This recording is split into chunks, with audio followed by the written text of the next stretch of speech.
kasih.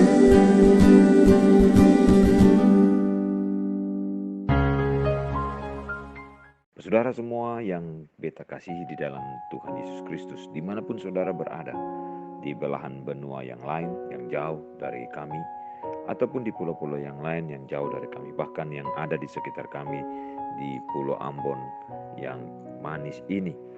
Beta bersyukur karena kasih dan karunia Tuhan tidak pernah habis-habisnya dalam kehidupan kita semua.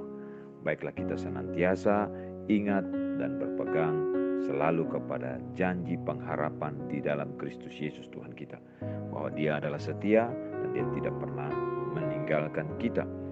Nah, pada hari ini kita akan merenungkan apa yang dikatakan di dalam Lukas pasal yang ke-15 ayat 22 dan 23. Satu petikan ayat yang merupakan bagian dari perumpamaan yang Tuhan Yesus ceritakan tentang perumpamaan tentang anak yang hilang. Lukas 15 ayat 22 dan 23 berkata, "Tetapi ayah itu berkata kepada hamba-hambanya, lekaslah, bawa kemari jubah yang terbaik, pakaikanlah itu kepadanya, dan kenakanlah cincin pada jarinya, dan sepatu pada kakinya, dan ambillah anak lembu tambun itu, sembelihlah dia, dan marilah kita makan dan bersukacita." Saudara yang terkasih, sebagai orang percaya, kita patut bersyukur karena Tuhan yang kita sembah adalah Bapa yang sungguh teramat baik. Bapa yang selalu ingin memberkati anak-anaknya. Bahkan kerinduan hati Bapa untuk memberkati kita itu jauh lebih besar dari kerinduan hati kita untuk diberkati olehnya.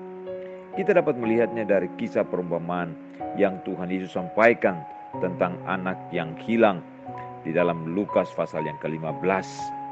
Sekalipun anak bungsu ini telah memilih untuk meninggalkan bapaknya dan menghabiskan harta miliknya, lalu kemudian jatuh melarat dan kemudian dia baru memutuskan untuk kembali pulang ke rumah di dalam kesadaran dan keterhilangannya itu. Apa yang diperbuat bapaknya begitu melihat anak bungsunya kembali? Marah dan mengusir dia? Tidak sama sekali, saudaraku. Sang bapa justru menyambut dengan tangan terbuka dan penuh dengan kasih. Bapa juga sama sekali tidak mengungkit-ungkit dosa dan kesalahan yang diperbuat anak bungsu itu. Apalagi menyinggung soal berapa uang dan harta yang telah dihambur-hamburkannya. Sang bapa puas dan gembira karena anaknya itu sudah pulang dalam keadaan selamat. Itu cukup baginya. Sekalipun anak bungsu itu berkata, "Bapa, aku telah berdosa terhadap sorga dan terhadap Bapa. Aku tidak layak lagi disebut anak Bapa. Jadikanlah aku sebagai salah seorang upahan Bapa." Kalau saudara baca di dalam ayat 18 dan 19 Lukas pasal yang ke-15. Saudaraku, akan tetapi perkataan ini tidak ditanggapi oleh bapaknya. Perhatikan reaksi Bapa ketika melihat anaknya yang bungsu itu kembali ke rumah. Di sana dikatakan di dalam ayat yang ke-20, ketika masih jauh ayahnya telah melihatnya, lalu tergeraklah hatinya oleh belas kasihan ayahnya itu. Ayahnya itu lalu berlari mendapatkan dia, lalu merangkul dan menciumnya.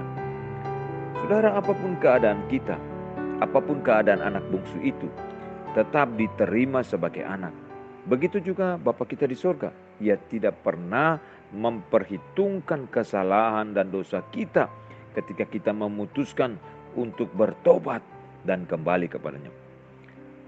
Mazmur 103 ayat 10 dan 12 berkata, "Tidak dilakukannya kepada kita setimpal dengan dosa kita, dan tidak dibalasnya kepada kita setimpal dengan kesalahan kita. Sejauh timur dari barat, demikian dijauhkannya daripada kita pelanggaran kita."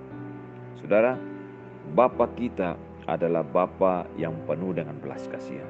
Bapa kita di dalam Kristus Yesus Tuhan kita adalah Bapa yang penuh dengan belas kasihan. Bapa yang mengasihi kita, Bapa yang mencintai kita. Mari kita kembali kepadanya.